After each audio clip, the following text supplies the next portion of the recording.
So let's get into it. To start, we're going to start with our sky. I have phthalo blue here. I have some cobalt blue. Here is some pool blue. I have a dusty blue. And lastly, robin's egg blue. I'm using different shades of blue for the sky to get a really nice effect of blending. Also, I have some white. But you can go with any color that you want your sky to be and just follow the methods that I use. I lost my palette to paint with, so I'm kind of going to do things a little unconventional, but feel free to use a palette if you'd like. I'm going to dot out different paints across the sky.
I'm then going to take a flat brush here and I'm just going to simply paint the paint across the painting. I'm going to start by painting over one solid color. So here I'm painting over that phthalo blue or that darkest blue that I have.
Now I'm going to start to paint my lake. I'm going to start with the darkest shade I have, which is Phthalo blue. Depending on the color that you want your lake, your shades can be similar or they can be different. It's completely okay. Now when you're painting the water, you want to paint the deepest parts of your painting, so the parts that sink in or have depth to them. This is the part that is going to be that dark shade of blue. Okay? So here I'm taking my blue on a smaller flat brush, and I'm just going to paint the parts of the painting that sink in, or the parts of the wave that they reach a higher point than the two sides of it. It's okay if the paint comes out of the indented part a little bit. As we go along, we will add more paint and it will make your image come together.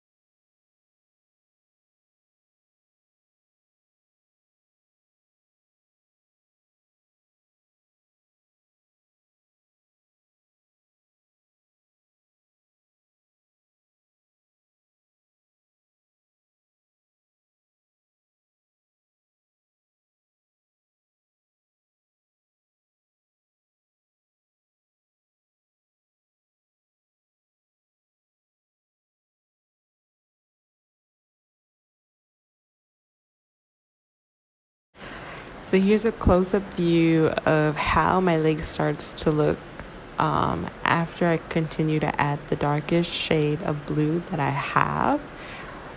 For some of the waves, you can actually connect some of the dark blue together, but it's really up to you.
For the next part of your wave, I'm going to add a shade a little lighter. So this is a pale blue, and I'm going to take this pale blue and I'm going to add it in between the darker shade of blue that I used, which was the phthalo blue. So I'm connecting the phthalo blues with this pale blue here to create the illusion of a wave. So I take a little bit, I'm going to zoom in so you can see more clearly. Take a little bit on my brush and I'm going to connect the waves with this phthalo blue. I'll show you. So that's just a little bit. Is all you need, a very light amount. And then I'm just going to put that in between my darker shades of blue. If you can leave the parts of the wave that have, like the parts of the wave that is clashing together. So there are parts of the wave that come to the front of the canvas. we're gonna paint those parts white, like the ridges of the wave. We're gonna paint those parts white. So you can leave them unpainted, or if you want, I mean, you can paint the whole thing with your lighter shade of blue, and then once it dries, you can add the white on top of it. It really depends on what you're comfortable with.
So as I mentioned before, I'm going to take some white, and I'm going to use the white to go over the ridges of the wave to create this effect of like rushing water. Um, I forgot my palette. I lost it. I don't know where it is. So I'm using this piece of paper. But use a palette if you have it. If you don't, you can use a piece of paper. So take that white. You can go over the parts that you decided not to paint over, like me, or you can just go over the ridges as you see them.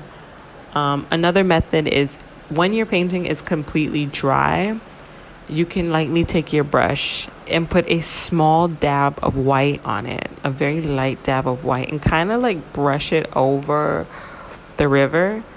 And miraculously, all of the ridges will kind of get covered in a really nice pattern. So it doesn't even matter how messy you are.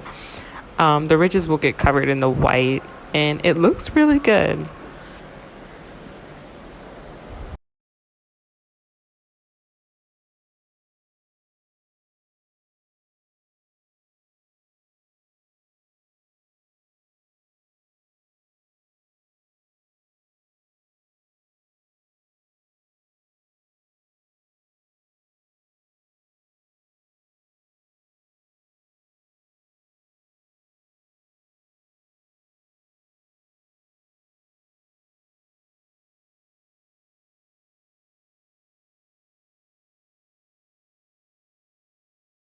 So in the same way that you added white to the ridges in the river, we're going to add white to the ridges on the sky.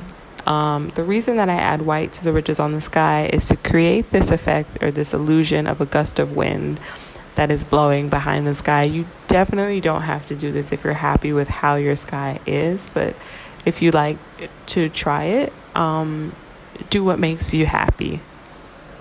So I just took a very light amount of white on my brush, and I go over the ridges in the sky.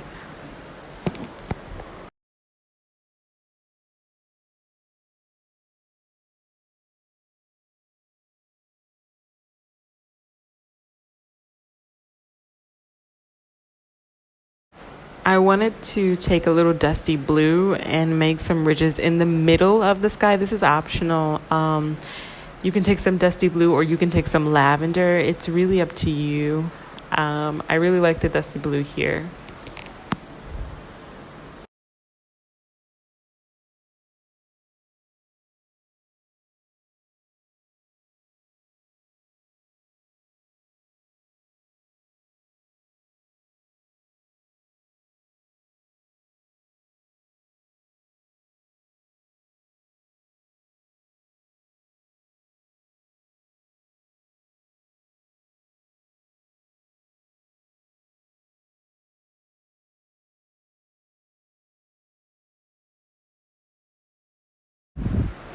So now I'm just taking some more white and I'm going to paint over the clouds.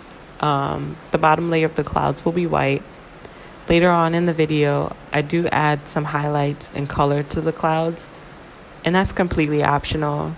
Again, it is your painting, and I want you to feel comfortable. I want you to listen to your mind and to trust yourself and to have the freedom to choose what you would like to add to your painting.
I'm taking some yellow oxide to paint the sun. I'm also going to use a brighter yellow, and I'm going to kind of mishmash them together to see if I can make a really nice illusion of a sun.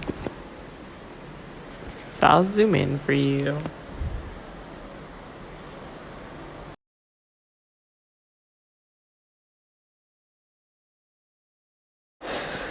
So I'm just going to take the yellow oxide and paint around the sun. My sun has a little bit of blue on it, so it did give me a little bit of a green shade. So I guess if you have a little blue, you can put a layer of white down, or you can even do primer. It's really your choice. I just put more yellow on there so that I couldn't see the green anymore.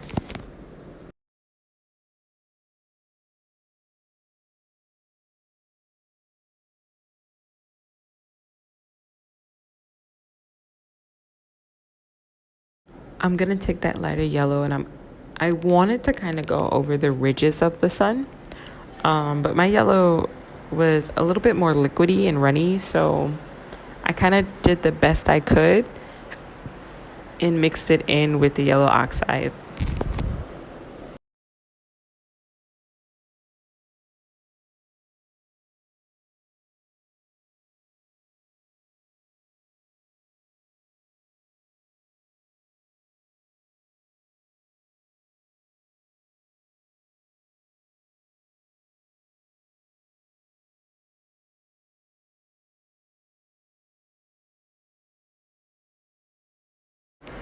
Now we are going to paint the grass. I have a couple of shades of green. I have grass green, sage green. This is a light green. This is a kiwi. It's a pouring paint, but I'm going to use it because I really like the color. And then I have a holiday green. Feel free to use any type of different shades of green that you like. Now, when painting the grass, I'm going to start here with this darker shade of green. You have two options. What I'm doing is I'm putting dots of green in different areas of the grass. So I'm making patches of grass that are different colors. And I'm going to slowly blend out each color of the patch of grass. And when they're done, I'm going to go over them and highlight different areas of the grass with the contrast in color to make the illusion of grass. Now, if you are really detail orientated, what you could do is you could paint each strip of grass as is. So this really depends on the person. The way that I do it, you do have to go back over the grass and paint in patches that didn't get covered. So it's up to you. You can see the method I do and decide for yourself which way you would like to do it. So I'm going in, I'm putting different shades of green all around.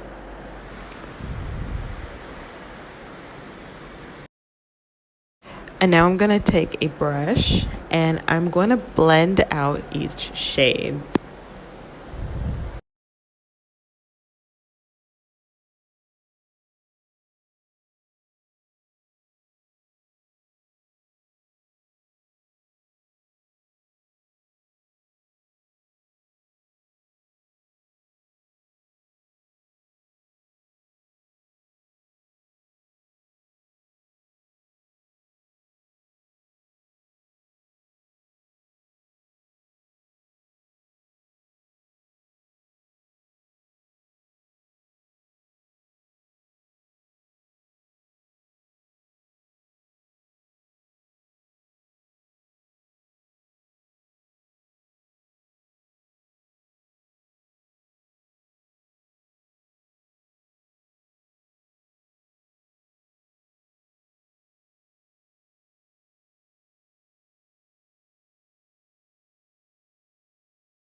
So here I'm going to take a little bit of burnt umber. I want to create the image of dirt, like a borderline. And so I took just a little bit of burnt umber. This is optional.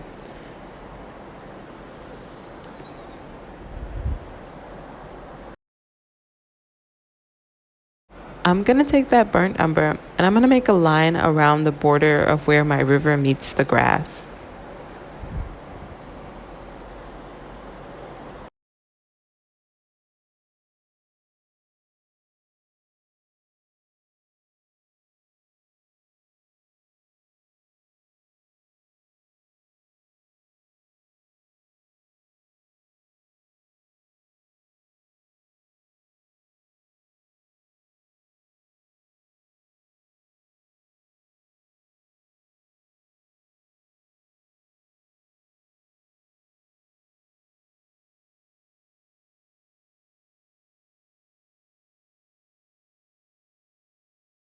So here I'm going to take some of that phthalo blue and I'm going to make highlights in the clouds in the sky.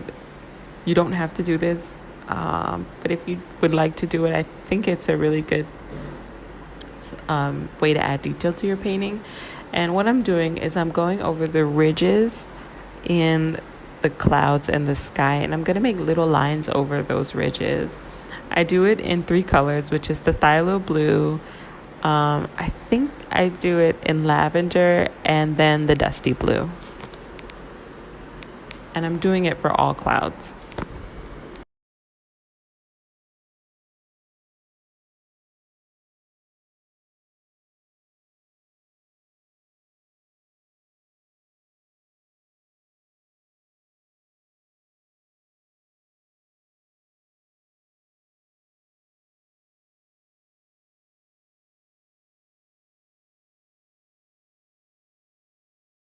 So now I'm going to go in with that dusty blue and do the same thing I did with the phthalo blue. Also, you can use any shades that you prefer.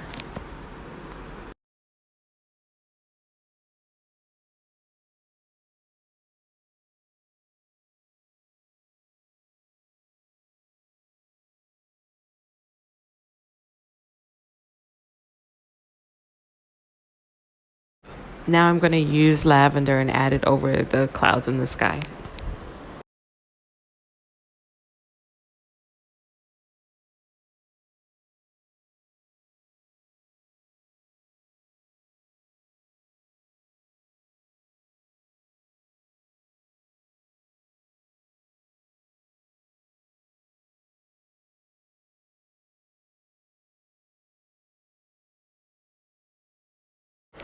So we're gonna have some hooker's green and some green grass, grass green, and we're gonna take it and add detail to the grass. Now, when you add detail to the grass, you want to add a shade of green that is opposite, in terms of color or value, than the shade that is already on the grass.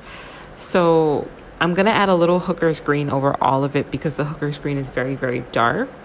But let's say there's a shade like Kiwi that's really, really light. I'm going to take a darker shade like the grass green and add that, lightly wet my brush with the grass green and kind of stroke over the details over the Kiwi. And when you do this, it helps to create the illusion of single strands of grass.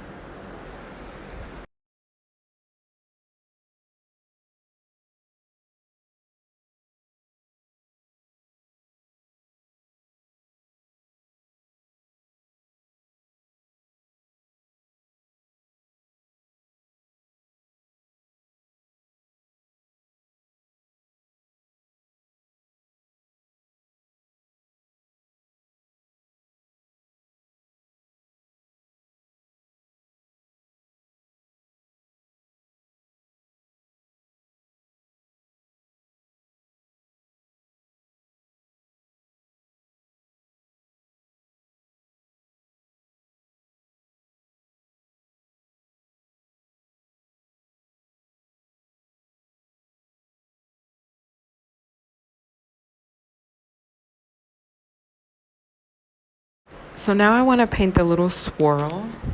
I'm going to take a little white and I'm going to add paint to that swirl that we made in our last video.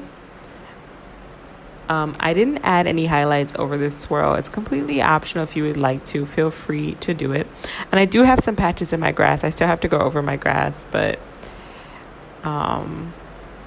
yep, so that is my swirl. And here is our finished product. I hope you enjoyed.